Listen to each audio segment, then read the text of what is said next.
Baiklah, Assalamualaikum warahmatullahi wabarakatuh dan salam sejahtera kepada semua murid-murid tingkatan 4. Jadi pada hari ini kita akan buat sedikit perbincangan berkaitan dengan soalan-soalan dalam buku SPS bab 5.0 genetik. Itu kita standard kandungannya 5.3 mutasi dan standard pembelajaran SP-nya 5.3.1 menjelaskan maksud mutasi dan jenis mutasi, dan yang seterusnya 5.3.2 menerangkan dengan contoh penyakit gangguan gen dengan ciri-cirinya dan kaedah mengesan penyakit tersebut.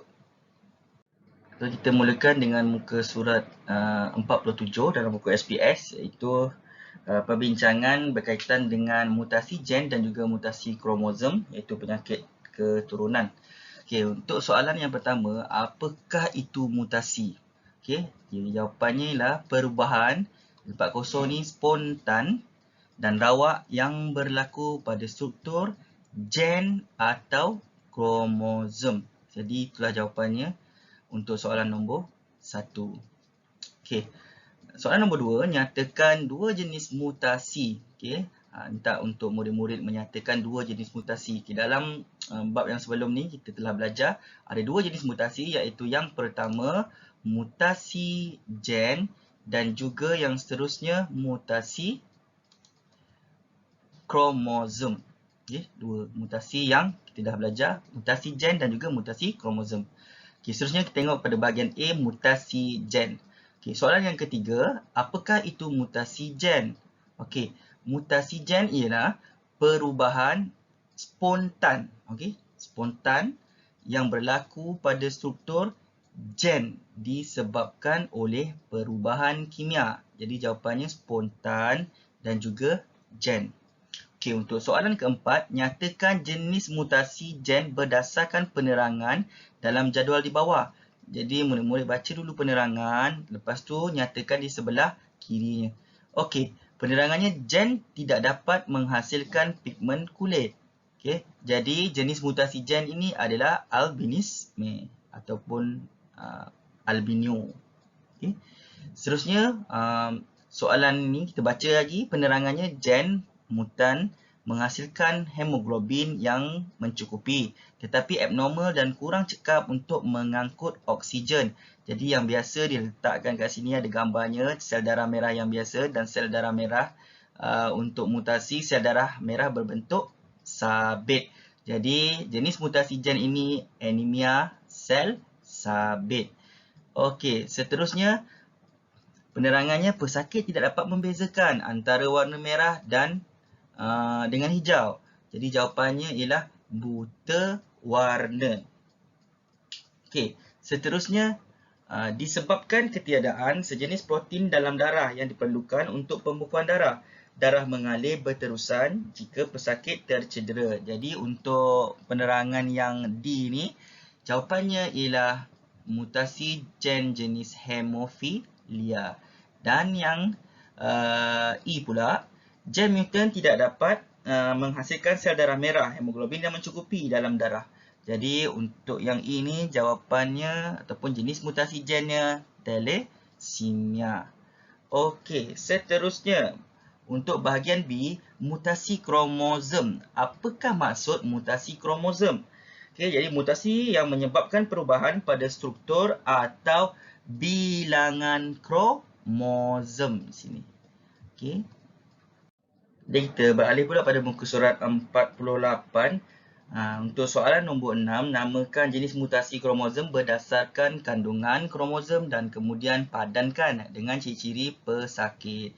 Jadi sebelah kiri ini adalah lebihan atau kekurangan kromosom, penerangannya, dan sini ciri-ciri. Jadi jenis mutasi yang pertama, lebihan satu kromosom pada kromosom ke-21 ataupun autosom. Jadi mutasinya ialah sindrom Down. Dan untuk ciri-cirinya adalah terencak akal, mata sepet, jari dan juga leher pendek. Okey, yang kedua pula kita tengok lebihan satu kromosom seks X pada lelaki. Jadi mutasi ataupun jenis mutasi kromosomnya ialah sindrom Klinefelter. Dan ciri-ciri bagi pesakit, bahu sempit, testis kecil dan juga mandul. Dan yang ketiga, kekurangan satu kromosom X pada perempuan. Jadi sindrom ni adalah sindrom Turner dan dia punya ciri-ciri pesakit, tiada kitar head dan juga mandul. Okey, jadi kita teruskan dengan soalan nombor 7. Tandakan bilangan kromosom dan kandungan kromosom bagi mutasi kromosom dalam jadual di bawah. Okey, jenis mutasi kromosom sindrom Down. Jadi bilangan kromosomnya 45 atau 47, 47 di murid-murid tandakan 47 dan kandungan kromosomnya ialah 45XX ataupun 45XY, bezakan lelaki dan juga perempuan. Okey. Yang seterusnya, sindrom Klinefelter. Okey. Bilangan kromosomnya juga 47 di mana kandungan kromosomnya yang paling tepat ialah 44 plus XXY. Dan yang ketiga, sindrom Turner, kandungan ataupun bilangan kromosomnya ialah 45 dan kandungan kromosomnya ialah 44 plus ataupun tambah X dengan kosong. Okey. Soalan yang seterusnya, soalan nombor 8. Kaji kandungan kromosom dalam sel soma bagi seseorang yang mengalami mutasi kromosom. Okey, A. Namakan jenis mutasi kromosom yang berlaku. Jadi kalau kita tengok dia ada di sini tambahan untuk satu X ni. Jadi 47 bilangannya. Jadi ini adalah sindrom Down. So, bulatkan pada rajah di sebelah pasangan kromosom yang menyebabkan mutasi itu. Kita lihat kepada pasangan kromosom yang ke-21. Terdapat lebihan bilangan kromosom kat sini. Okey. Dan seterusnya, yang C. Tuliskan kandungan kromosom dalam sel soma orang itu. Kita lihat di kromosomnya ialah 45 ataupun ni kita tambah dengan X. Y. 45 tambah XY. Jadi keseluruhannya berjumlah 47. Okey, bagi muka surat 49 dalam aplikasi penyelidikan genetik. Jadi kita tengok untuk bahagian A, penyelidikan terhadap mutasi. Jadi tandakan right ataupun betul faktor-faktor yang menyebabkan mutasi. Jadi antara 1, 2, 3, 4, 5 ni hanya yang pertama kita tandakan betul iaitu sesetengah bahan pengawet, pewarna makanan dan juga pemanis tiruan. Okey. Seterusnya, makanan yang pedas dan berempah, kita tak salah kenyataan ni. Okey, tak menyebabkan mutasi. Yang ketiga, bahan-bahan kimia seperti pestisid, nikotina dalam rokok dan juga dadah. Betul, dia mempengaruhi dan mutasi. Seterusnya, sinaran radioaktif, sinar gamma, sinar ultraungu dan juga sinar X pun betul. Okay, mempengaruhi faktor-faktor yang mempengaruhi mutasi dan boleh menyebabkan mutasi lah. Dan yang terakhir sekali, kehamilan pada usia yang lewat. Okey, seterusnya soalan nombor 2. Penyelidikan genetik dapat menerangkan penyakit gangguan gen. Jadi kita ambil contohnya albinisme ataupun albinism yang disebabkan oleh gen resesif pada autosom diwarisi. Jadi induknya suami normal, isteri normal. Jadi berlaku proses pembahagian sel meiosis A besar, A kecil, A besar, A kecil di mana A besar alel normal dan A kecil adalah alel albino.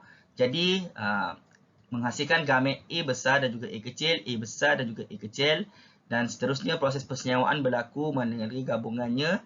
Kita ambil saja daripada suami A turunkan, okey, disenyawakan dengan gamet daripada isteri A besar. Seterusnya kita ambil lagi A besar dengan disenyawakan dengan isteri A kecil. Seterusnya kita ambil gamet yang suami pula A kecil.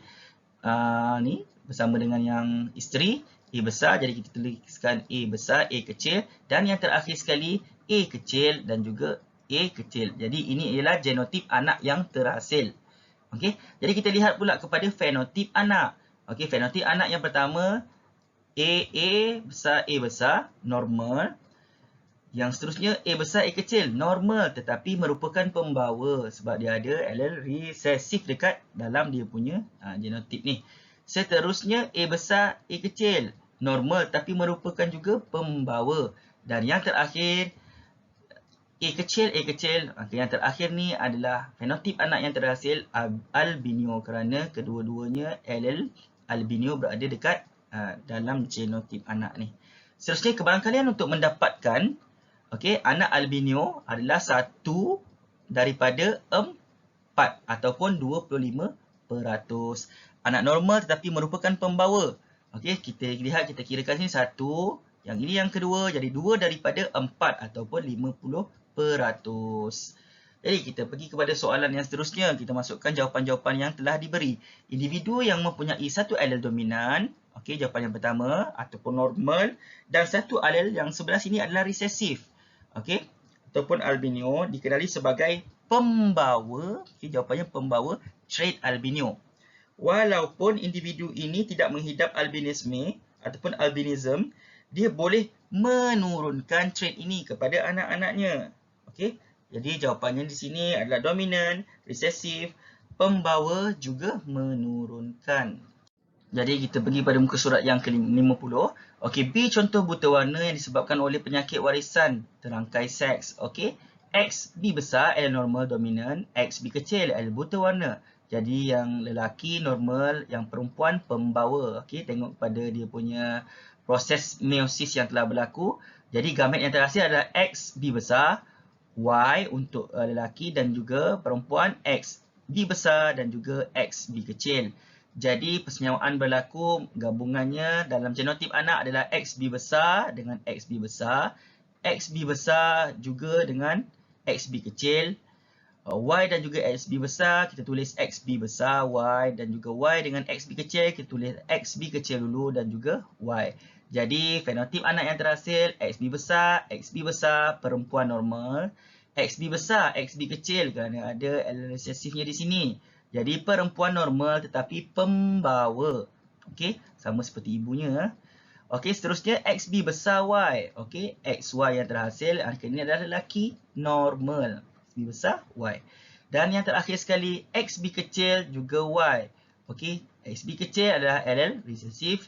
Manakala Y, X dan Y ialah lelaki buta warna. Okey, kebarangkalian untuk mendapatkan yang pertama, anak perempuan normal ialah 1 daripada 1, 2, 3, 4 ataupun 25%. 1 per 4 ataupun 25%. Anak perempuan normal tetapi pembawa. Okey, 1 daripada 4 juga 25%. Anak lelaki normal. Okey, 1 daripada 4 juga 25%. Dan anak lelaki buta warna juga 1 per 4 ataupun 25%. Okey, seterusnya pada soalan C, contoh hemofilia yang disebabkan oleh penyakit warisan terangkai seks. Okey, XB besar, XB kecil di mana L normalnya ataupun dominan, B besar. L hemofilia diwakili oleh B kecil. Okey, jadi untuk soalan ni H besar dan juga H kecil lah. Okey. Lelaki hemofilia, perempuan pembawa. Jadi seperti mana yang kita tahu, proses pembahagian sel adalah meiosis menghasilkan gamet SH kecil Y, SH besar, SH kecil. Okey, genotip anak pula yang terhasil di sini SH besar, SH kecil, SH kecil, SH kecil, SH besar Y, SH kecil Y. Jadi fenotip anak yang terhasil yang pertama ialah perempuan normal tetapi pembawa, yang kedua ialah perempuan bersifat hemofilia, yang ketiga lelaki yang normal, yang keempat lelaki yang bersifat hemofilia. Jadi anak lelaki yang normal ada seorang yang terhasil daripada 4, so 1 per 4 atau 25%. Anak perempuan normal tapi pembawa, okey, 1 per 4 daripada 25%. Ini adalah 1 daripada ni. Seterusnya anak lelaki bersifat hemofilia. Anak lelaki bersifat hemofilia pun ada 1 per 4, 1 daripada 4 genotip ataupun fenotip, 25%. Dan seterusnya anak perempuan bersifat hemofilia 1 per 4 ataupun 25%. Jadi terima kasih semua. Jangan lupa subscribe dan juga like saya punya channel.